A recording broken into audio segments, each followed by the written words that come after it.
Okay, so this is the update y'all have been waiting for. If you missed my first post, here's a quick recap.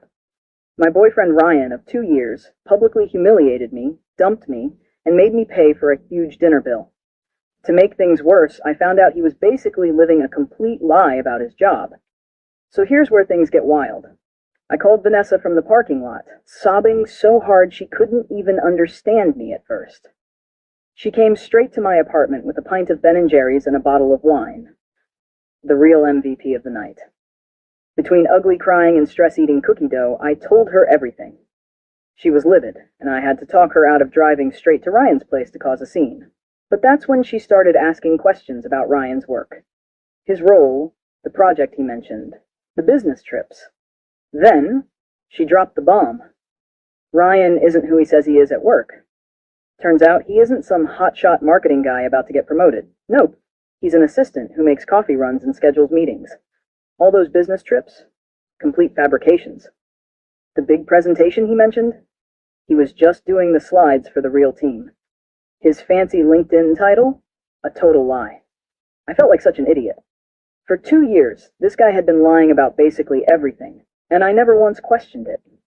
What else had he been lying about? That night, after Vanessa left, I went full detective mode. I scrolled through our text history, our photos, everything. So many inconsistencies I had missed. Comments about money that didn't add up. Times he claimed to work late, but his location said he was across town. I couldn't sleep. I kept replaying the restaurant moment in my head, the way he made me feel so small, so humiliated. At around 3 a.m., I got a text from an unknown number. Hey, it's Cody from Ryan's office. Vanessa gave me your number. There's some stuff you should know. And that's when things got really interesting. First update. A huge thank you to everyone who commented on my last post. I literally cried reading some of them, in a good way.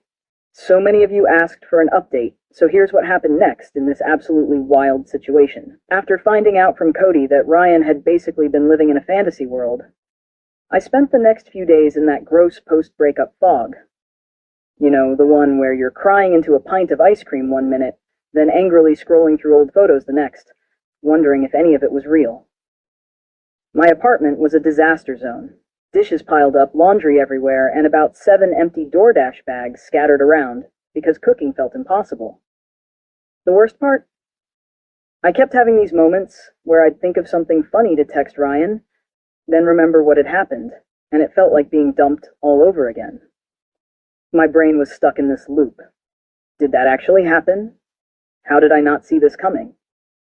I'd also been avoiding social media because I just knew Ryan would post something annoying. And of course, Wednesday morning, I caved and checked Instagram. Sure enough, there was Ryan, flexing with a gym selfie captioned, "Level up. Know your worth." The audacity. I nearly threw my phone across the room. Vanessa came over that evening with takeout and found me wrapped in my comforter like a sad burrito. She's been amazing through all of this, making sure I actually eat food, listening to me rant about the same things over and over, and not once saying, "I told you so," even though she totally had her suspicions about Ryan from the beginning. While we ate, Vanessa showed me her texts with Cody. Apparently, they'd been talking a lot and he had some serious tea to spill. According to Cody, Ryan had been telling everyone at work that he dumped me because I was clingy and always talking about marriage. What? I was not the one making Pinterest boards titled Future Home Ideas. Yes, Ryan actually had one of those, which he claimed was research for a work project. Then Cody dropped the real bombshell. Ryan wasn't just lying about his job title. He was on probation for taking credit for other people's work and might actually get fired soon. All those late nights he claimed to be working, he was just frantically trying to cover up his mistakes. Those business trips? Complete fiction. Still processing all of this, my phone rang. It was Tina, Ryan's mom. I almost didn't answer, but I figured I should be an adult about it. Tina has always been sweet to me, remembers my birthday, actually cares about my life. She sounded concerned and asked if everything was okay between me and Ryan. Apparently he'd told his family we had a little fight, but that everything was fine. A little fight? The man publicly humiliated me, dumped me in front of his friends, and stuck me with a massive dinner bill. I tried to keep it vague, saying we were taking some space, not wanting to put her in the middle. Then she casually mentioned Ryan's birthday dinner on Saturday and how the whole family was looking forward to seeing me there. Y'all, I nearly choked on my lo mein.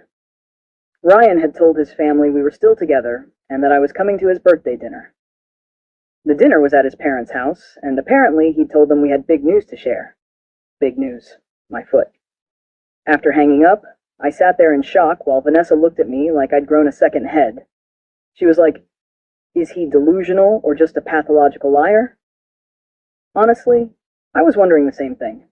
That's when we came up with a plan. I wasn't going to ghost his family.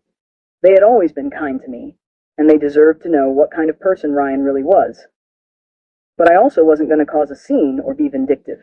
I would simply attend the dinner as invited and let the truth come out naturally.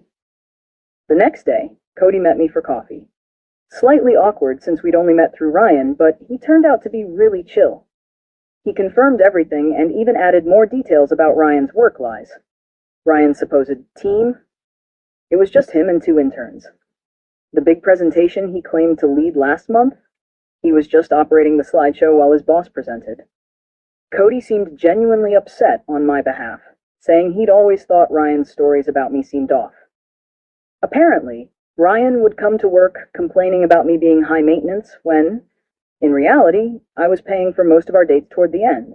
Why? Because Ryan claimed to be between paychecks, which I now realize probably meant he was terrible with money.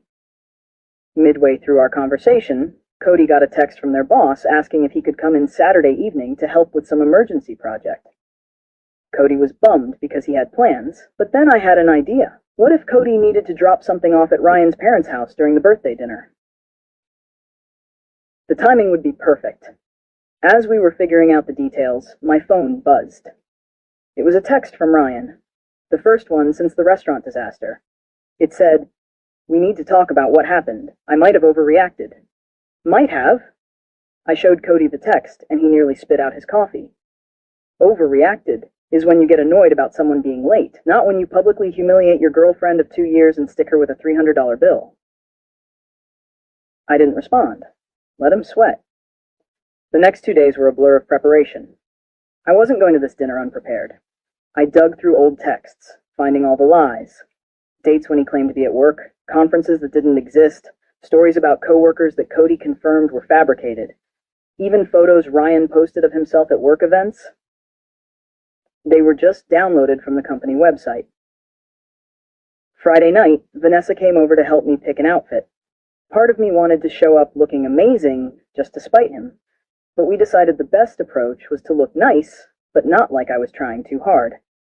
We settled on a simple black dress, the same one Ryan once said made me look average, which I now realize was his weird attempt at a backhanded compliment, because I always got compliments when I wore it.